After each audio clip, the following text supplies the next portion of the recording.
ओम नमः शिवाय। आज हम भगवान शिव का एक ऐसा मंत्र लेके आ रहे हैं जो बहुत ही विचित्र, बहुत ही शक्तिशाली और महामंत्र है। इस मंत्र के जाप करने से, इस मंत्र को पूरा ध्यानपूर्वक सुनने से सुख सौभाग्य में समृद्धि प्राप्त होती है और सबसे बड़ा जो इसका लाभ होता है वह धन की प्राप्ति होती है। अगर हमारे जीवन में दरिद्रता है, गरीबी है, तो हमेशा के लिए दूर होती है। यह सिद्ध मंत्र है। यदि आप ध्यानपूर्वक सिर्फ इस मंत्र को सुनने का ही काम करते हैं तो भी आप यकीन मानिए आपके जीवन में सुख सौभाग्य और धन प्राप्ति अवश्य होगा। यह भगवान शिव के इस मंत्र का जो है प्रभाव है। ग्लिस मंत्र हमेशा आपको ऐसे मंत्र, गूढ़ रहस्यमय मंत्र ढूंढ करके उनका जाप करके हम वीडियो बनाते हैं, बड़ी ही तन्मयता से, बड़े ही प्रेम से, बड़ी श्रद्धा भाव से। और हमारा वीडियो यदि आप सुनते हैं ध्यानपूर्वक, गंभीरता से, श्रद्धा से, निश्चित रूप से आपको लाभ होगा, कृपा प्राप्त होगी। तो सिर्फ हमारा निवेदन है, आपका अगर प्यार, आपका विश्वास, आपका साथ, सहयोग है हमें, तो हमारे ग्लिस मंत्र चैनल को सब्सक्राइब करिए, वीडियो को लाइक करिए, कमेंट में हर हर महादेव अवश्य लिखिए। हम आपकी हमेशा सेवा करते रहेंगे, हम आपके हमेशा आपके साथ रहेंगे। आइए हम मंत्र सुनते हैं। जलधारु शिवम अर्चेत कैलाश वसुते ध्रुवम मृच्यते शर्वम बोधाम्युनात्र कार्य विचारणा। जलधारु शिवम अर्चेत कैलाश वसुते ध्रुवम मृच्यते शर्वम बोधाम्युनात्र कार्य विचारणा। जलधारु शिवम अर्चेत कैलाश वसुते ध्रुवम मृच्यते शर्वम बोधाम्युनात्र कार्य विचारणा। जलधारु शिवम अर्चेत कैलाश वसुते ध्रुवम मृच्यते शर्वम बोधाम्युनात्र कार्य विचारणा। जलधारु शिवम अर्चेत कैलाश वसुते ध्रुवम मृच्यते शर्वम बोधाम्युनात्र कार्य विचारणा। जलधारु शिवम अर्चेत कैलाश वसुते ध्रुवम मृच्यते शर्वम बोधाम्युनात्र कार्य विचारणा। जलधारु शिवम अर्चेत कैलाश वसुते ध्रुवम मृच्यते शर्वम बोधाम्युनात्र कार्य विचारणा। जलधारु शिवम अर्चेत कैलाश वसुते ध्रुवम मृच्यते शर्वम बोधाम्युनात्र कार्य विचारणा। जलधारु शिवम अर्चेत कैलाश वसुते ध्रुवम मृच्यते शर्वम बोधाम्युनात्र कार्य विचारणा। जलधारु शिवम अर्चेत कैलाश वसुते ध्रुवम मृच्यते शर्वम बोधाम्युनात्र कार्य विचारणा। जलधारु शिवम अर्चेत कैलाश वसुते ध्रुवम मृच्यते शर्वम बोधाम्युनात्र कार्य विचारणा। जलधारु शिवम अर्चेत कैलाश वसुते ध्रुवम मृच्यते शर्वम बोधाम्युनात्र कार्य विचारणा। जलधारु शिवम अर्चेत कैलाश वसुते ध्रुवम मृच्यते शर्वम बोधाम्युनात्र कार्यविचारणा जलधारो शिवम् अर्चेत कैलाश वसते ध्रुवं मृच्यते सर्वं बोधाम्युनात्र कार्यविचारणा जलधारो शिवम् अर्चेत कैलाश वसते ध्रुवं मृच्यते सर्वं बोधाम्युनात्र कार्यविचारणा जलधारो शिवम् अर्चेत कैलाश वसते ध्रुवं मृच्यते सर्वं बोधाम्युनात्र कार्यविचारणा जलधारो शिवम् अर्चेत कैलाश वसते ध्रुवं मृच्यते सर्वं बोधाम्युनात्र कार्यविचारणा जलधारो शिवम् अर्चेत कैलाश वसते ध्रुवं मृच्यते सर्वं बोधाम्युनात्र कार्यविचारणा जलधारो शिवम् अर्चेत कैलाश वसते ध्रुवं मृच्यते सर्वं बोधाम्युनात्र कार्यविचारणा जलधारो शिवम् अर्चेत कैलाश वसते ध्रुवं मृच्यते सर्वं बोधाम्युनात्र कार्यविचारणा जलधारो शिवम् अर्चेत कैलाश वसते ध्रुवं मृच्यते सर्वं बोधाम्युनात्र कार्यविचारणा जलधारो शिवम् अर्चेत कैलाश वसते ध्रुवं मृच्यते सर्वं बोधाम्युनात्र कार्यविचारणा जलधारो शिवम् अर्चेत कैलाश वसते ध्रुवं मृच्यते सर्वं बोधाम्युनात्र कार्यविचारणा जलधारो शिवम् अर्चेत कैलाश वसते ध्रुवं मृच्यते सर्वं बोधाम्युनात्र कार्यविचारणा जलधारो शिवम् अर्चेत कैलाश वसते ध्रुवं मृच्यते सर्वं बोधाम्युनात्र कार्यविचारणा जलधारो शिवम् अर्चेत कैलाश वसते ध्रुवं मृच्यते सर्वं बोधाम्युनात्र कार्यविचारणा जलधारो शिवम् अर्चेत कैलाश वसते ध्रुवं मृच्यते सर्वं बोधाम्युनात्र कार्यविचारणा जलधारो शिवम् अर्चेत कैलाश वसते ध्रुवं मृच्यते सर्वं बोधाम्युनात्र कार्यविचारणा जलधारो शिवम् अर्चेत कैलाश वसते ध्रुवं मृच्यते सर्वं बोधाम्युनात्र कार्यविचारणा जलधारो शिवम् अर्चेत कैलाश वसते ध्रुवं मृच्यते सर्वं बोधाम्युनात्र कार्यविचारणा जलधारो शिवम्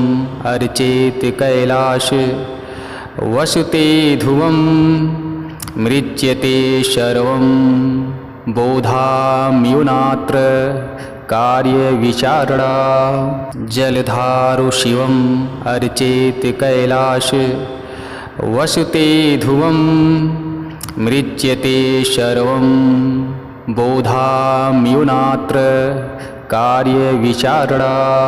जलधारो शिवम् अर्चेत कैलाश वसुते ध्रुवं मृच्यते सर्वं बोधाम्युनात्र कार्यविचारणा जलधारो शिवम् अर्चेत कैलाश वसुते ध्रुवं मृच्यते सर्वं बोधाम्युनात्र कार्यविचारणा जलधारो शिवम् अर्चेत कैलाश वसुते ध्रुवं मृच्यते सर्वं बोधाम्युनात्र कार्यविचारणा जलधारो शिवम् अर्चेत कैलाश वसुते ध्रुवं मृच्यते सर्वं बोधाम्युनात्र कार्यविचारणा जलधारो शिवम् अर्चेत कैलाश वसुते ध्रुवं मृच्यते सर्वं बोधाम्युनात्र कार्यविचारणा जलधारो शिवम् अर्चेत कैलाश वसुते ध्रुवं मृच्यते सर्वं बोधाम्युनात्र कार्यविचारणा जलधारो शिवम् अर्चेत कैलाश वसुते ध्रुवं मृच्यते सर्वं बोधाम्युनात्र कार्यविचारणा जलधारो शिवम् अर्चेत कैलाश वसुते ध्रुवं मृच्यते सर्वं बोधाम्युनात्र कार्यविचारणा जलधारो शिवम् अर्चेत कैलाश वसुते ध्रुवं मृच्यते सर्वं बोधाम्युनात्र कार्यविचारणा जलधारो शिवम् अर्चेत कैलाश वसुते ध्रुवं मृच्यते सर्वं बोधाम्युनात्र कार्यविचारणा जलधारो शिवम् अर्चेत कैलाश वसुते ध्रुवं मृच्यते सर्वं बोधाम्युनात्र कार्यविचारणा जलधारो शिवम् अर्चेत कैलाश वसुते ध्रुवं मृच्यते सर्वं बोधाम्युनात्र कार्यविचारणा जलधारो शिवम् अर्चेत कैलाश वसुते ध्रुवं मृच्यते सर्वं बोधाम्युनात्र कार्यविचारणा जलधारो शिवम् अर्चेत कैलाश वसुते ध्रुवं मृच्यते सर्वं बोधाम्युनात्र कार्यविचारणा जलधारो शिवम् अर्चेत कैलाश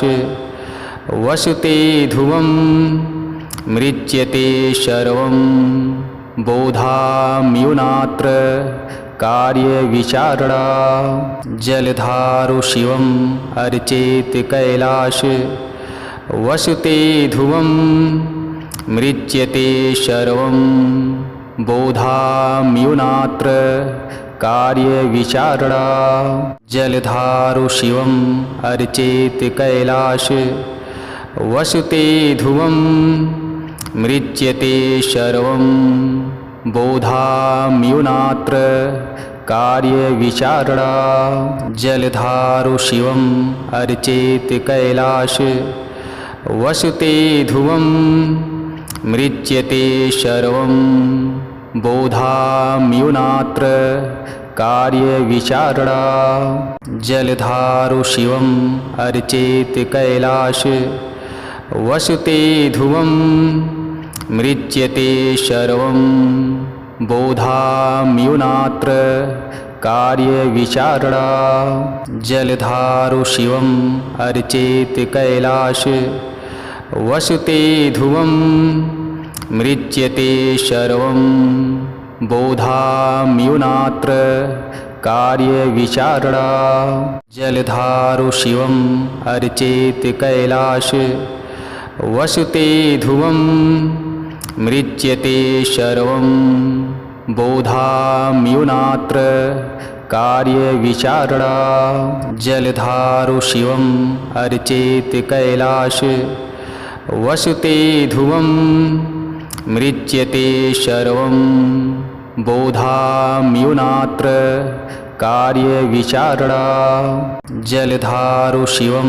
अर्चेत कैलाश वसुते ध्रुवं मृच्यते सर्वं बोधाम्युनात्र कार्यविचारणा जलधारो शिवं अर्चेत कैलाश वसुते ध्रुवं मृच्यते सर्वं बोधाम्युनात्र कार्यविचारणा जलधारो शिवं अर्चेत कैलाश वसुते ध्रुवं मृच्यते सर्वं बोधाम्युनात्र कार्यविचारणा जलधारो शिवं अर्चेत कैलाश वसुते ध्रुवं मृच्यते सर्वं बोधाम्युनात्र कार्यविचारणा जलधारो शिवं अर्चेत कैलाश वसुते ध्रुवं मृच्यते सर्वं बोधाम्युनात्र कार्यविचारणा जलधारो शिवं अर्चेत कैलाश वसुते ध्रुवं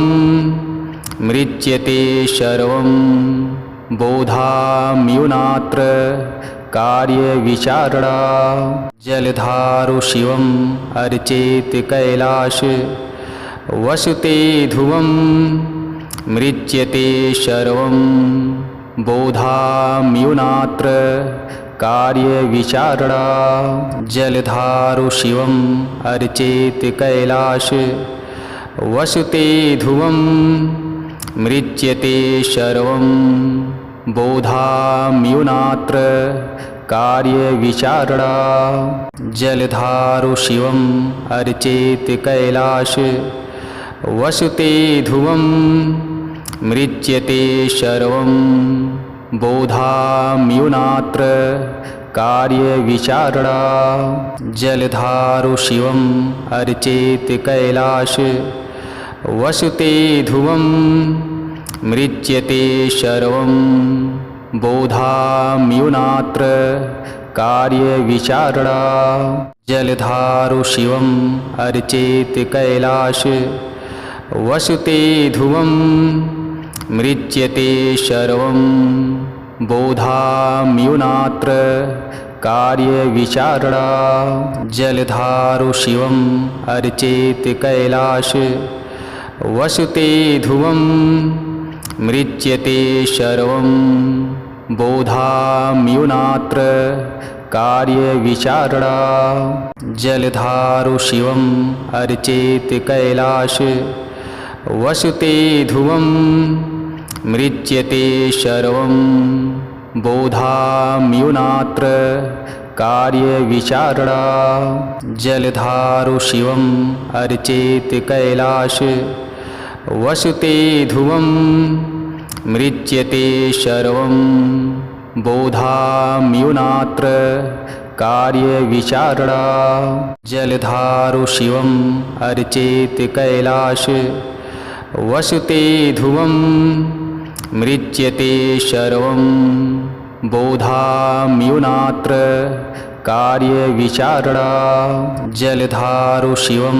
अर्चेत कैलाश वसुते ध्रुवं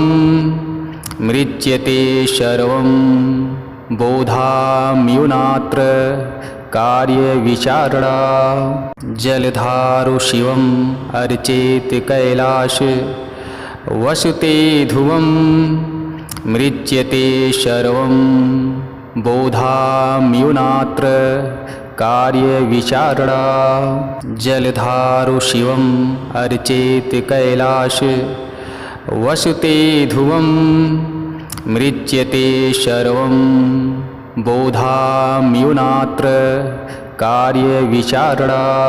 जलधारो शिवम् अर्चेत कैलाश वसते ध्रुवं मृच्यते सर्वं बोधाम्युनात्र कार्यविचारणा जलधारो शिवम् अर्चेत कैलाश वसते ध्रुवं मृच्यते सर्वं बोधाम्युनात्र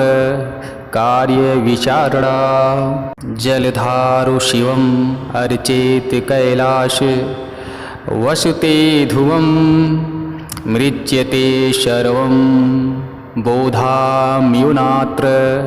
कार्यविचारणा जलधारो शिवम् अर्चेत कैलाश वसते ध्रुवं मृच्यते सर्वं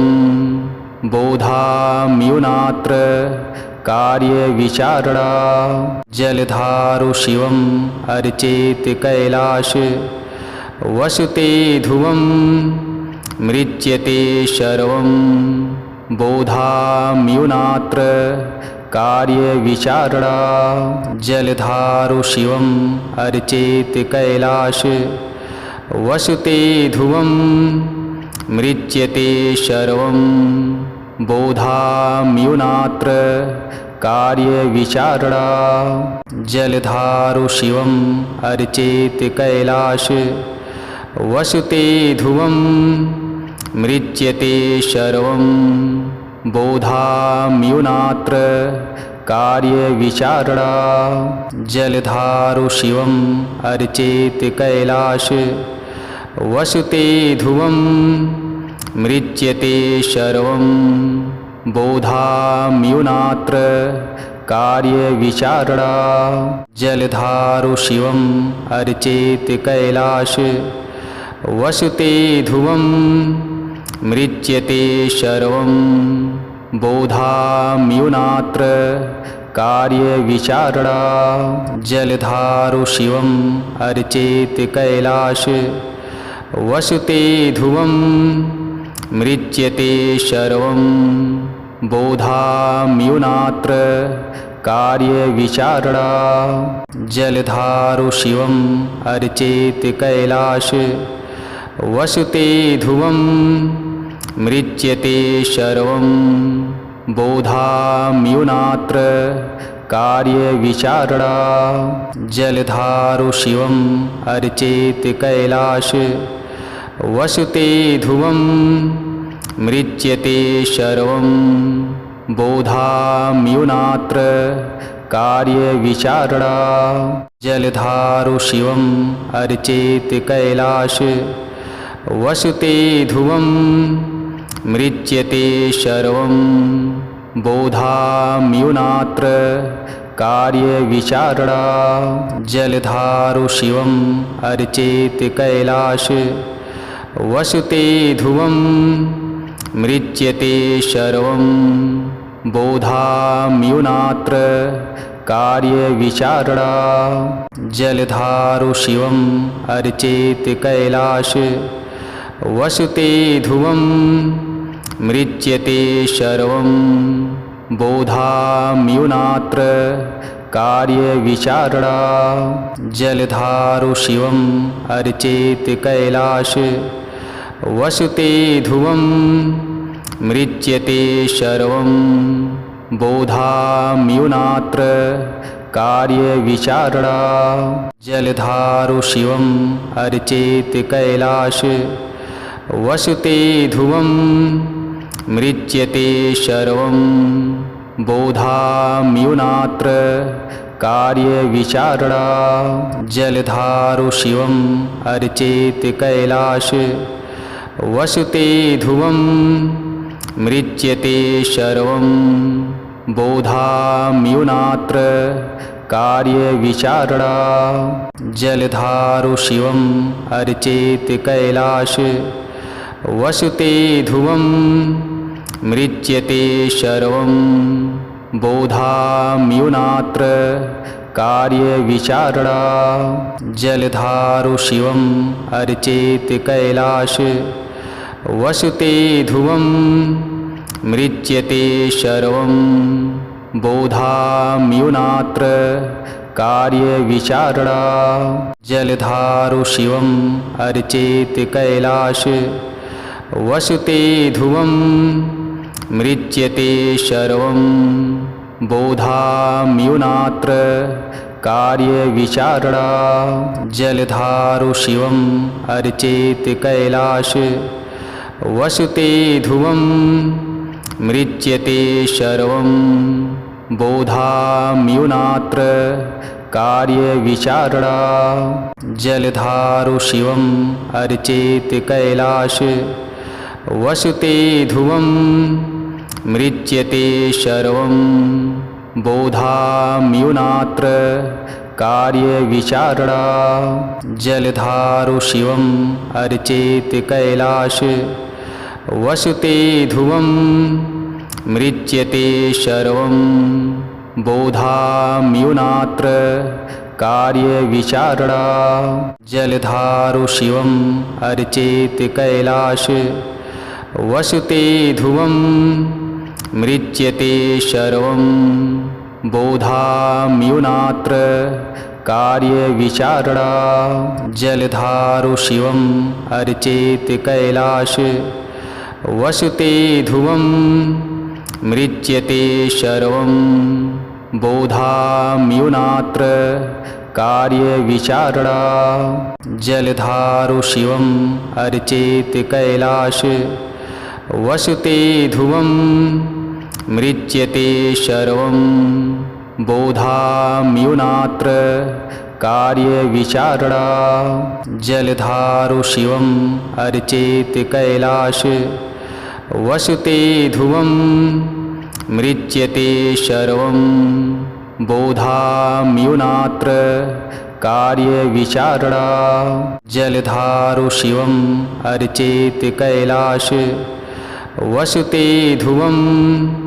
मृच्यते सर्वं बोधाम्युनात्र कार्यविचारणा जलधारो शिवम् अर्चेत कैलाश वसुते ध्रुवं मृच्यते सर्वं बोधाम्युनात्र कार्यविचारणा जलधारो शिवम् अर्चेत कैलाश वसुते ध्रुवं मृच्यते सर्वं बोधाम्युनात्र कार्यविचारणा जलधारो शिवम् अर्चेत कैलाश वसुते ध्रुवं मृच्यते सर्वं बोधाम्युनात्र कार्यविचारणा